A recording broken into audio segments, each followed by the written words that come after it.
A motorsport star returns to the NASCAR garage after a decade absence, and Andretti Global has their sights set on NASCAR. What does this mean for their IndyCar team and their motorsports future?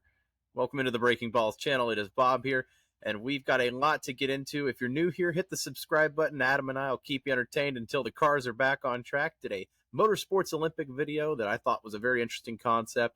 Hope you do too. But we've got a lot to get into. Let's start with 23XI's news today, announcing that 48-year-old Colombian driver Juan Pablo Montoya is returning to the NASCAR Cup Series for the first time since 2014 when he was in the Brickyard 400. Juan Pablo Montoya is back, piloting the 23XI third entry, that number 50 Toyota at Watkins Glen. It's September. Juan Pablo Montoya will be in the Mobile One scheme, sponsoring their 50th anniversary in NASCAR.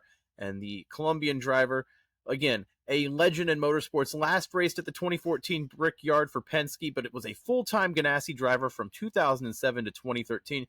A lot of people know him, of course, for that infamous jet dryer incident in the 2012 Daytona 500, but has an incredible pedigree in motorsports, 7-time F1 winner, 30 podiums, has been in the sports car scene racing full-time since 2016, 3 Daytona 24-hour winners there.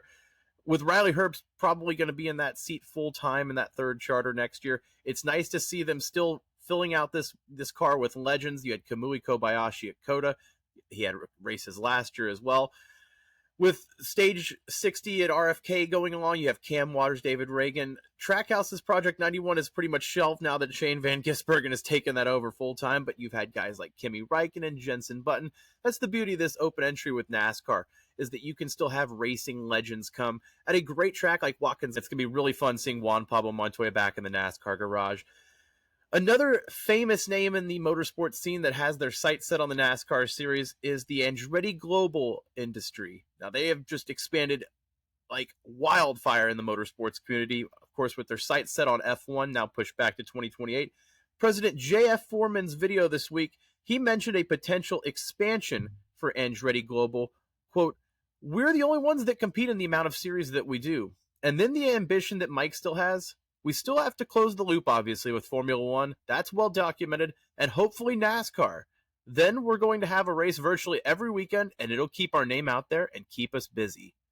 So, of course, it's been documented that Andretti's had their sights on NASCAR, but for them to come out brashly and say that right then and there in the forefront, NASCAR's in our plans too with F1, it's a confirmation that things are in the works here.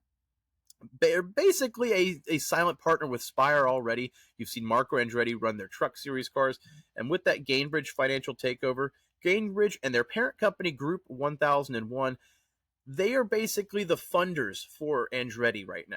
They are the money that keeps that team running, and then Andretti obviously is the face and the brains behind the scene, but the money flows through Group 1001 and Gainbridge. And what has happened the last few months and years with Spire? Gainbridge has come in and flexed their muscles, buying Kyle Busch's truck team, buying a charter for around $40 million, a NASCAR Cup Series record. Rodney Childers firing Corey LaJoie last week suddenly. It seems like potentially Andretti might be starting to put their name next to that Spire name on the garage. Maybe Andretti Spire Andretti Motorsports in the NASCAR Cup Series. It's very interesting, though. One notable thing, though, when there's smoke, there's fire, and with the IndyCar team, there's been rumors about them potentially moving to Chevy. They run Honda engines, but they have moved to IMSA and Cadillac for their provider there. F1, they've already partnered with Cadillac to be the entry when they try and push for F1. GM and Andretti, it seems like there's a partnership out there, and they have to cut ties with Honda and IndyCar to do that. It sounds like that might be a possibility. You have Andretti Autosport, one of their technical guys, Brian Herta, father of Colton Herta, one of their drivers at Andretti, rumored to go to Juncos Hollinger, potentially a technical alliance with Andretti and Juncos Hollinger. That's something to watch. And it all ties into, of course, F1 in 2028. It's been pushed back from their 2026 original plans with this Concord agreement ending in 2028.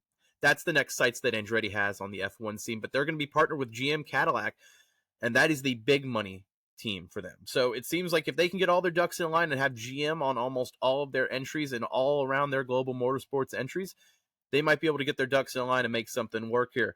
we've seen stuff with Spire the last year or two, and we've even had a video on it in April. I thought maybe potentially Honda and Andretti would come in with Spire. It seems like Spire and Andretti is a foregone conclusion at this point. It's just, will they put the name or their faces on the garage and in the Cup Series scene with them?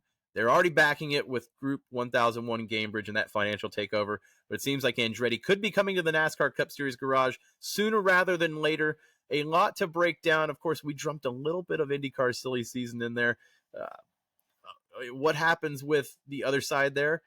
Maybe Chip Ganassi goes to the Honda side. It seems like they might be going on to that Meyer-Shank technical alliance that's filling Andretti's side. So for the IndyCar side, losing a big team on the Honda side like Andretti, they can fill it with Chip Ganassi. It seems like that might be something that'll be announced in the next couple of weeks. But a lot of dominoes yet to fall. But with Andretti coming out and saying that right away, I feel like it's necessary that we need to cover that here. And in a couple months from now, when it's Andretti Spire and they have a new driver in that number 7, that's the flagship car, this Corey LaJoie news may make a little bit more sense in the timing of it. But again, subscribe for more NASCAR and motorsports content. Adam and I are here, as always, to keep you entertained until those cars are back on track. Thanks for watching.